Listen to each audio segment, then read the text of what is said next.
This is not a spaceship. This is the all-new Hyundai Ioniq 6. I'm Tom Voelk for the Seattle International Auto Show, and this car is kind of a game changer.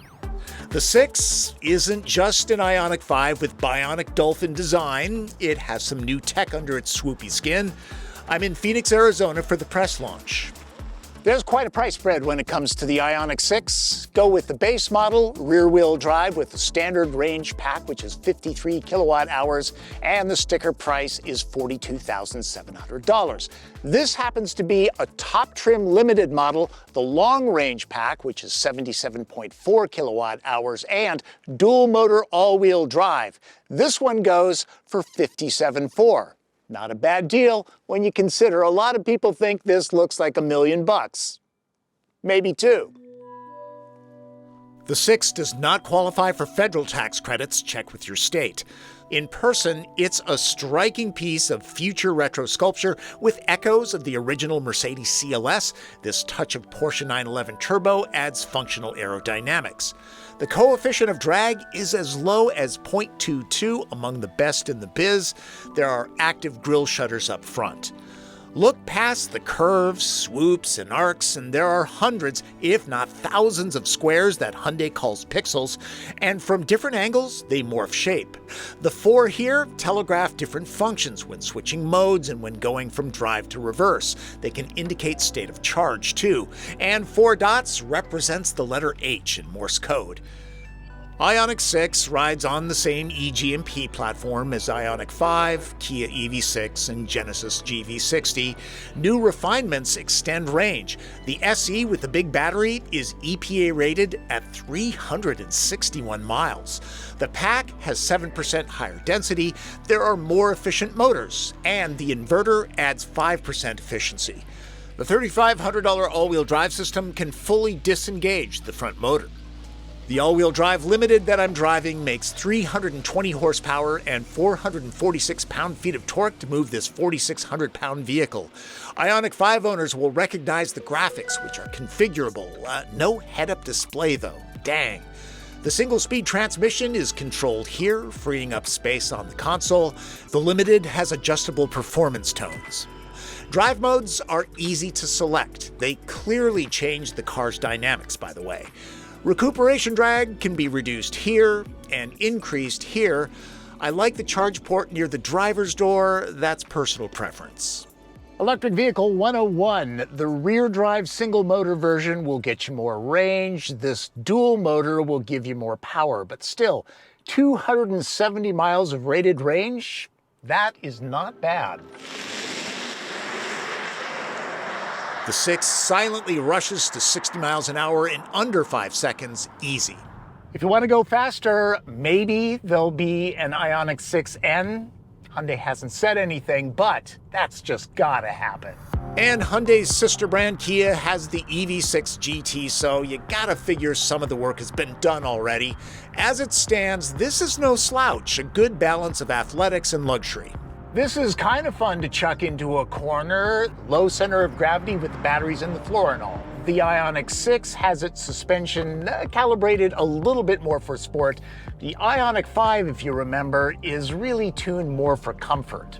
Like any EV, the heft is felt pushing hard into corners. Steering weight changes with the drive mode. There's some road feel, not gobs.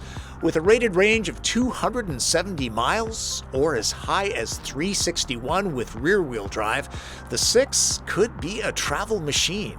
I'll tell you, this car would be a great cruiser. It's quiet, it's comfortable. The only noise you really hear is a little bit of wind off the A-pillars, and it's very subtle. Set a destination in the Navi system, and charging stations plus their status are mapped out, and it preconditions the pack when a station is selected. Everybody wants to know range, and the E.P.A. rates this at 270 miles. As near as I can tell, I'm getting that, maybe even a little bit better, but you have to remember, conditions are ideal. I've been averaging about 60 miles an hour, and temperatures are in the mid-70s. That's with limited time. I'm hoping to snag one soon for a thorough range test. Back the regen off all the way, and this will coast for miles. Dial it all the way in for one pedal driving. There you go. Didn't even touch the brake pedal. The E-GMP architecture promises quick charging on the road. Using a 350 kilowatt DC fast charging terminal, it can juice up from 10 to 80% in 18 minutes under ideal conditions. At home, charging with 240 volt level 2, it takes around 7 hours. And like Ioniq 5, it has vehicle to load ability. With this accessory, which goes right in the charge port here, you can pull electricity out of the battery. There's also, on the Limited, there's an outlet inside the vehicle here. It's about the same as a wall socket in your home. If you're going camping for a few days and you're using it, you can set the discharging limit so you'll have enough power left, so it's not going to drain down your battery, so you can drive home. At our lunch stop, this one with the 18-inch wheels that improve Ioniq 6's range was powering this refrigerated cart, serving mocktails. Didn't have one. The interior is fashion-forward, too. Many materials are made sustainably. The carpet uses recycled fishing nets. Last year's Diet Coke bottle might be along for the ride. Check this out. It's translucent, a touch that's new to me.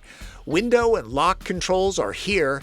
In other markets, these winglets get screens. Rear-view camera systems aren't approved in the US yet. We stick with mirrors. Look, more pixels.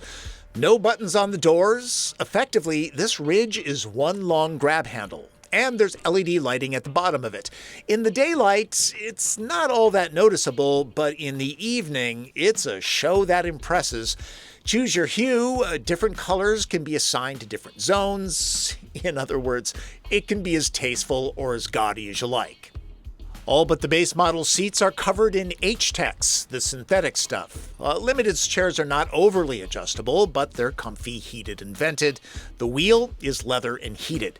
If you've been in Ioniq 5, the user interface will look familiar.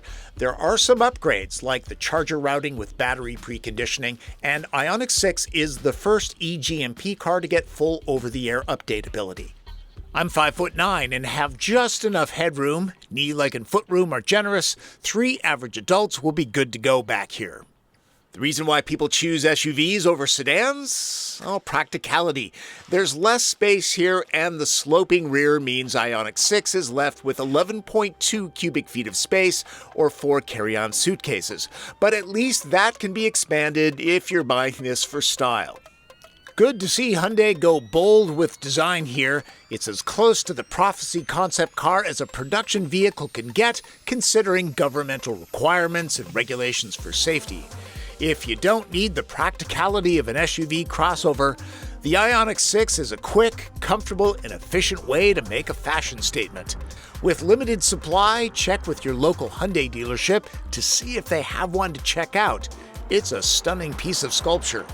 For the Seattle International Auto Show, I'm Tom Voelk.